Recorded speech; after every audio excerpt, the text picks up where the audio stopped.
오늘 이 자리에 눈에 띄는 친구들이 있네요. 네, 우리 하경이, 그죠? 또 하민이. 네. 안 나온 친구들인데 나오니까 눈에 더 띄는 거 있겠죠? 네. 그렇지만 하나님은, 그죠? 우리 모두를 사실은 주목하고 있습니다. 맞습니까? 그래서 이렇게 서로 인사했으면 좋겠어요. 당신이 참 눈에 띄네요. 이렇게 한번 인사하겠습니다. 네. 네. 하나님 앞에 눈에 띄는 우리들이지만 이 시간 기도할 때, 그죠? 우리의 눈이 하나님이 눈에 떠였으면 좋겠어요. 네. 그런 이 시간 되어지기를 원하는데, 여러분, 제가 오늘 제목이 있죠? 나의 갈 길 다가도록. 자, 이게 묵상이 되었어요. 오늘 13장에 이 말씀을 놓고 준비를 하면서 찬송가 384장이죠. 만약 아브라함이 384장을 알았더라면 애굽에서 이 가나안으로 다시 돌아오면서 아마 이렇게 찬송했을 것 같아요. 나의 갈 길 다가도록 예수 인도하시니, 이렇게 아마 찬양하지 않았을까? 이건 제 추측입니다. 그랬을 거라는 생각이 듭니다. 왜 그렇습니까?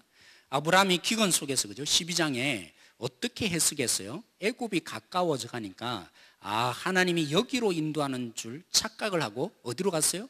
애굽 땅으로 내려가는 그런 사람 아니었습니까? 그럼에도 불구하고 또 아브라함이, 그죠? 어떻게 해석을 했죠? 하나님께서 내 아내를 볼 때 도저히 큰 민족이 될, 그죠? 상황이 아닌 거죠. 그러니까 누가 살아야 된다고요? 아내는 가망성이 없고, 그래서 내가 살아야겠다. 그래서 그가 자기를 살려서 큰 민족을 이루는, 그죠? 그 희망을 이어가기 위해서 아브라함이 거짓말하지 않았습니까? 그럼에도 불구하고 하나님이 그의 삶을 이끌어 주셔서 가나안 땅에 오는데 어떻게 하였겠습니까? 큰 재산을, 그죠? 얻고 돌아오는 인생이 되었습니다. 그래서 우리, 그죠? 나의 갈 길 다가도록 예수 인도하시니 나의 앞에 반석에서 샘물 나게 하시네. 아마 이렇게 노래했을 것 같아요. 아브라함이 정말 어떻게 보면 너무나 목마른 삶 가운데 애굽으로 내려갔다. 그리고 자신 스스로 잘못 해석했음에도 불구하고 하나님이 이끌어 가시잖아요. 그래서 그가 뭘 발견합니까? 이렇게 잘못된 선택을 했음에도 불구하고 하나님이 큰 재물을, 그죠? 누구를 통해서요? 바로를 통해서 오히려 얻어서 가나안 땅으로 돌아오는 인생 된 거 아닙니까? 여러분 생각해 보십시오. 또 이렇게 아마 아브라함이 노래하지 않았을까 생각이 돼요. 그의 사랑 어찌 큰지 말로 형용할 수 없도다. 왜요? 아브라함이 벌을 받아야 되지 않겠어요? 너 왜 그렇게 했냐? 왜 속였느냐? 그런데도 불구하고 하나님 뭐 하셨어요? 아브라함에게 복을 주시잖아요. 그래서 이 아브라함의 이 가나안 땅에 돌아오는 삶을 보면 정말 하나님이 잘못했다고 지적하고 벌 내리시는 장면이 하나도 없습니다. 오히려 아브라함이 많은 재산과 또 소와, 그죠? 양의 음성을 듣는데 그 소와 양들이 다 뭐겠습니까? 그가 재물을 얻고 돌아오는 이 걸음인 것입니다.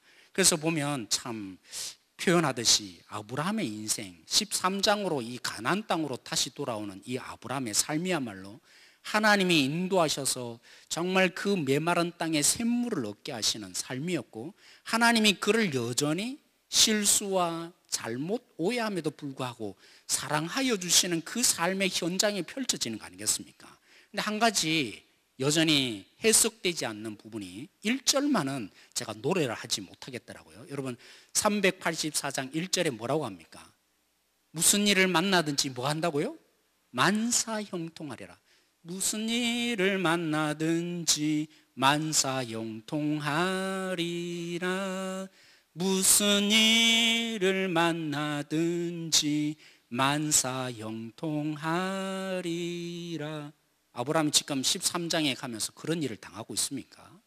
어떻게 보면 지금 아브라함은 큰 위기에 빠져 있습니다. 왜 위기입니까?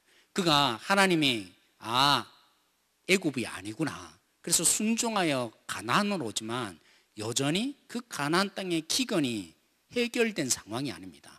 그런 가운데 아브라함은 처음 행했던 것처럼 하나님을 찾고 있습니다. 하나님을 예배한 삶이었습니다. 하나님을 인정하는 삶의 현장으로 나아가고 있습니다. 근데 그러자마자 닥치는 현실이 무엇입니까? 하나님이 만사 형통을 주셨습니까? 오히려 하나님 때문에 더 직접적으로 말하면 하나님 때문에 지금 어려움을 겪게 된 것입니다. 이 말이 무슨 말입니까? 지금 여러분, 아브라함이 그저 가나안 땅에 돌아왔다가 무슨 일이 발생했죠? 그 땅이 드디어 견디지 못했다 그랬어요. 아브라함의 많은 이 양과 소, 그리고 그죠? 이 롯의 많은 양과 소로 인해서 더 이상 같이 함께 할 수 없어. 그 뭐 했어요? 둘이 서로 다투었어요.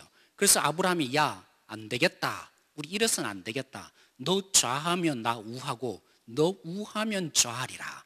이런 선택을 하는 순간을 결국 낳게 됩니다. 아브라함에게는 이 선택이야말로 굉장히 힘든 일입니다. 왜냐하면 이제 이별을 해야 되는데 아브라함이 계속 염두에 두고 있는 게 뭡니까?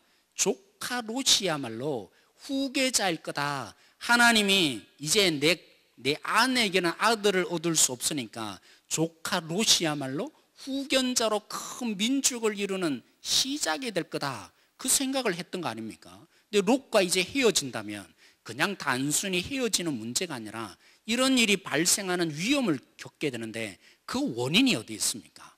무엇 때문에 이 원인을 겪고 있죠? 제가 뭐라고 했죠? 누구 때문이라고요? 하나님 때문에 일어난 겁니다. 정말 맞습니까? 오늘 2절에 보면 한편으로 약간 표현을 합니다. 그리고 6절에 보면 조금 더 우리에게 확대해서 정보를 제공합니다.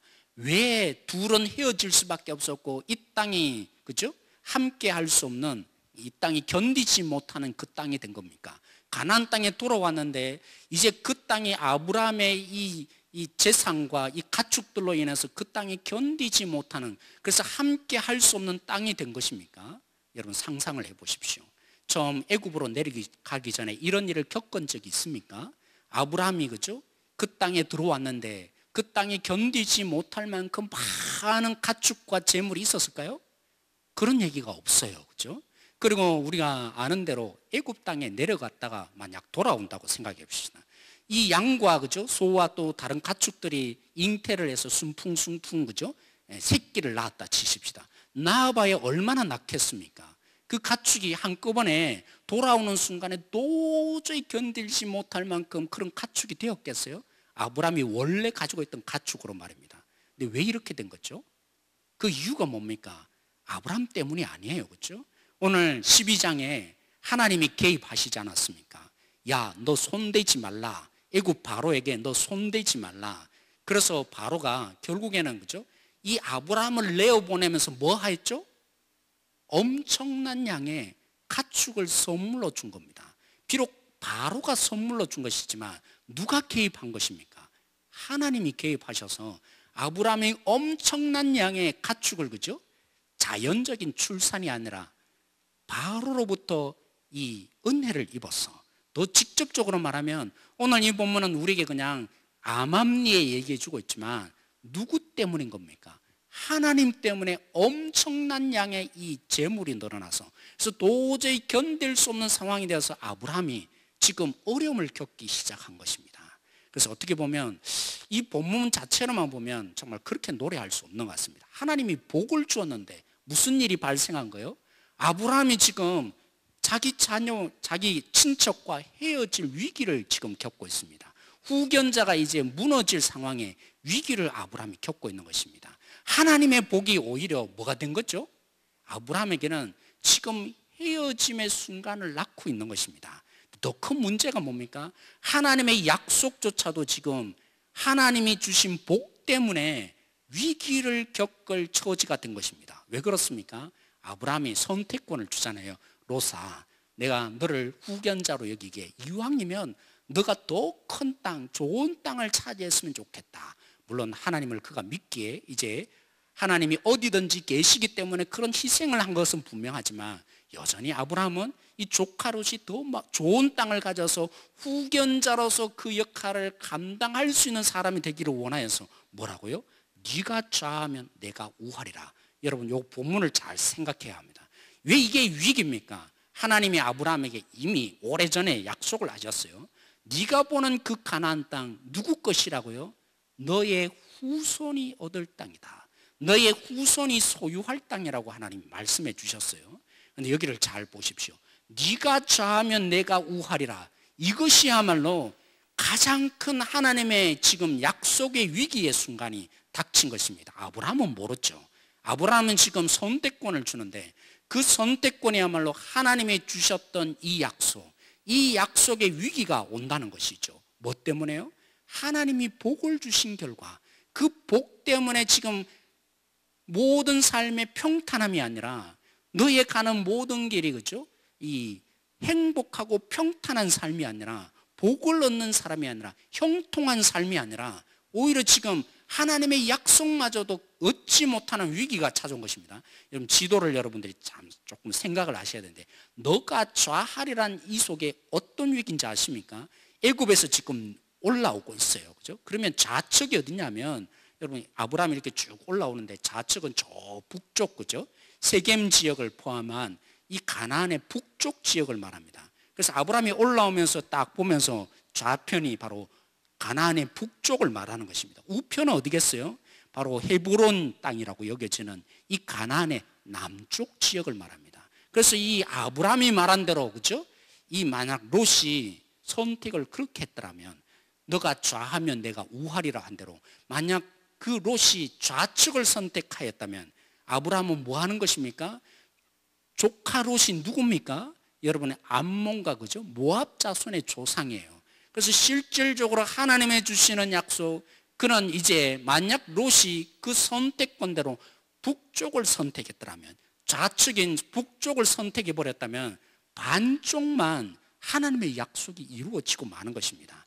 그러기에 아브라함이 그죠? 하나님의 인도하심을 받아서 하나님의 복을 받고 그래서 여기에 왔지만 그냥 겉으로 보기에는 이 위기가 아닐 수 없는 것입니다. 오히려 형통함이 아니라 하나님의 약속마저도 제대로 얻지 못할 순간이 발생하게 된 것입니다. 사랑하는 성도 여러분, 이게 전부입니까? 어떻게 보면 우리도 때로는 그렇습니다. 하나님이 괜히 우리를 인도하시고 그렇죠? 괜히 우리를 사랑하시고 우리 가운데 개입을 해서 예수님을 괜히 믿게 하셔서 우리가 손해볼 때가 한두 번입니까? 때는 우리가 얼마나 어렵습니까? 세상에 있는 사람들은 물론 양심이 있어서 거리낌이 있다고 하지만 불의함을 그죠? 어떻게든 이익을 누릴 수 있다면 불의함의 선택에 대해서 별로 걸림돌이 없습니다. 우리는 어떻습니까? 예수님을 믿기에 하나님이 복을 주신 결과 최고의 복인 예수님을 믿게 된 결과 우리는 어떻습니까? 주님이 두렵잖아요. 그래서 때로는 두려워서 선택을 그죠?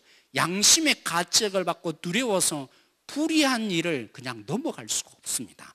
우리가 손해보는 일들을 하나님 때문에 때로는 종종 해야 합니다. 때로는 우리는 그러잖아요. 이왕 믿을 거 죽을 때쯤 되어서 예수님을 믿었더라면 좋았을 텐데 왜요? 마음껏 내가 다 하다가 마지막 순간에 예수님을 믿어도 어디 갑니까? 천국에 가게 되니까 그래서 그 사람이 참 어쩌면 더 행복해 보입니다. 괜히 그죠? 김옥혁 권사님이 예수님을 믿어갖고 말이죠. 오늘 여기에 와 있고 그렇죠. 힘든 가운데 정말 우리가 때로는 이 선택을 하는 게 얼마나 우리에게 손해인 것처럼 보여집니까? 이 아브라함이 그렇죠. 하나님의 인도를 괜히 받았고 복을 받아서 한편으로는 지금 이 헤어져야 되는 위기가 오고 하나님의 약속마저도 깨어져야 되는 그런 위기가 온 것처럼 정말 어떻게 보면 우리의 삶이 하나님을 괜히 믿어서 어떻게 보면 형통한 삶이 아니라 어떤 데는 정말 어렵고 힘들고 손해보는 선택을 할 때가 한두 번이 아닌 것이죠. 아브라함이 그렇죠. 물론 때로는 하나님을 염두에 두고 왔지만 우리의 삶도 때로는 그런 것 같아요. 하나님을 뜻이 무엇인지 하나님의 뜻한 바를 무엇인지 기도하며 선택하지만 때로는 우리는 잘못 이해해서 우리의 경험 속에 우리의 생각 속에 의해서 아브라함이 애굽 땅으로 내려가는 것이 하나님의 뜻이겠다. 또 그죠? 조카 롯이야말로 내 후손이겠다. 내 후견이 될 것이다. 이렇게 오해하고 선택했던 것처럼 우리는 종종 그렇습니다. 우리도 하나님의 뜻을 선택한다고 결정한다고 하나님께 물어가면서 기도했는데도 불구하고 지나고 나면 이거 아니었네 할 때가 한두 번이 아닌 것이죠. 그러게 어떻게 보면 차라리 예수님 안 믿는 사람이 더 형통해 보일 때가 있어요 없어요? 있는 것입니다. 사랑하는 성도 여러분, 우리가 이것이 인생의 전부입니까? 아닌 것이죠. 오늘 이 아브라함의 삶을 보십시오. 이 조카 롯과 헤어지게 되는 이 이 현실이 무엇입니까? 우리는 뒤에 장면 가면 결국 알게 됩니다. 이것이야말로 조카 롯과 헤어지게 되는 이것이야말로 아브라함이 자신의 후손을 통해서 드디어 생명을 잉태할 수 있는 계기가 마련되기 시작한 것입니다. 비록 총알처럼 방아쇠를 당겨서 이제 헤어질 수밖에 없는 어쩔 수 없는 상황이 발생했지만 그것이 계기가 되어서 아브라함은 자신의 후손을 통해서 하나님이 복을 주시겠다는 이 의미를 이제 드디어 시작하게 된 것입니다. 뭐 때문에요? 재물이 많아져서, 엄청난 재물 때문에 이제 헤어질 수밖에 없는 이 상황이 벌어짐으로 인해서 이게 너무나 힘들고 어렵고 그들을 드디어 헤어지게 만드는 것이었지만, 그리고 하나님의 약속마저도 그죠? 잘못 선택하면, 만약 조카 롯이 북쪽이든지 남쪽이든지 선택하면 이들 속에서 하나님의 약속이 깨어질 위기처럼 보여졌지만, 오히려 그 복으로 인해서 그가 가진 재물에 하나님의 엄청나게 주신, 바로를 통해서 주신 이 복 때문에 드디어 둘은 갈라설 수 있는 마련이 시작된 것입니다. 그렇습니다. 사랑하는 성도 여러분, 하나님이 우리 가운데 일하셔요. 하나님이 우리 가운데 그냥 여기 현실만 보면 때로는 내가 왜 이렇게 했을까? 내가 왜 이렇게 살까? 우리 가운데 알 수 없을지는 모르지만, 때로는 손해보는 것처럼 보일지 모르지만, 무엇이 진정한 형통입니까? 하나님이 개입하셔서 그 하나님의 뜻을 이루는 것이야말로 우리 가운데 진정한 형통인 것입니다. 그러기 384장에 그렇게 노래하는 것입니다. 우리의 삶 가운데 우리가 기대한 대로, 우리가 원하는 대로 뭐든지 순탄하게 다 되는 것이 복이 아니라 하나님의 개입하심으로 하나님이 우리 가운데 그 뜻한 바를 이루는 것이야말로 우리에게 진정한 복인 것입니다. 롯을 보십시오. 그의 인생 가운데 그 선택으로 그는 생각했을 것입니다. 왜요? 그가 선택한 땅이 북쪽이나 남쪽이 아니라, 가나안 땅의 북쪽이나 남쪽 땅이 아니라 동쪽이었어요. 그 동쪽이 어떻게 보였길래요? 에덴 동산 같았고 정말 이 애굽 땅과 같았다 그랬어요. 그가 당장 선택하고는 너무나 좋았을 것입니다. 드디어 나에게 행복이 찾아오는구나, 드디어 나에게 평안이 찾아오는구나, 조카 롯은 생각했을 것입니다. 근데 그것이 얼마나 같던가요? 그 인생 가운데 얼마나 그 삶을, 평안을 누릴 수 있는 기회가 얼마나 같던 것입니까? 우리는 뒤에 가면 알게 됩니다.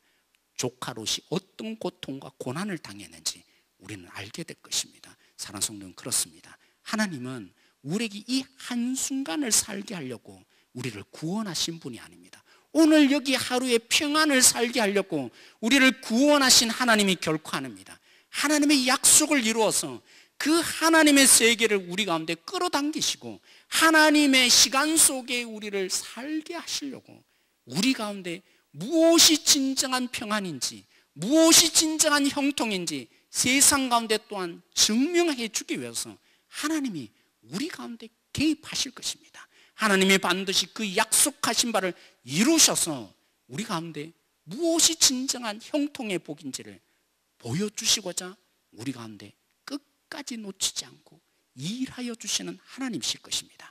시편 마지막 1편의 마지막에 고백한 것처럼, 그죠? 누구의 길을 하나님이 인정하신다고요? 여호와께서 누구의 길을 인정하신다고요? 의인의 길을 인정하신다고. 하나님이 인정하는 길이 형통인 것입니다. 하나님이 함께 하시는 자리가 형통인 것입니다. 왜요? 하나님은 그것 가운데 끝까지 일하실 것이기 때문입니다. 때로는 우리가 잘못 선택할 수도 있고, 우리가 때로는 아브라함처럼 잘못된 해석을 할 경우도 있겠지만, 하나님은 그 가운데 일하실 것이기 때문입니다. 하나님의 그 약속하신 바들을 반드시 이루어내시고 마시는 하나님이 되어주실 것이기 때문입니다. 그러기에 우리의 삶이야말로, 하나님을 선택하고 하나님을 믿어가는 우리의 삶이야말로 진정한 형통이 시작되는 것입니다. 오늘도 그 마음으로 우리 교회를 향해서 함께 기도하기를 원합니다. 우리 가정을 위해서 함께 기도하기를 원합니다. 나의 가정 속에, 내 삶 속에 하나님이 개입하심이 있도록, 하나님이 인정하는 삶이 되어질 수 있도록 우리 가운데 끝까지 놓치지 않는 하나님이 내 속에 찾아오셔서 역사하여 달라고, 그래서 하나님의 길을 갈 수 있는 한 사람 한 사람 되어지기를, 그러한 우리들이 우리 교회 한 분 한 분 성도들이 되어서 그렇죠? 우리 교회야말로 하나님이 이끌어 가신다고, 하나님 때문에 여기에 와 있다라고 고백하는 하나님의 개입하심이 있는 그런 교회 되어질 수 있도록 함께 부르짖으며 나갈 수 있는 이 자리 되어지기를 소망합니다. 그런 마음으로 우리 함께 찬양하며 이 시간 기도하기를 원합니다.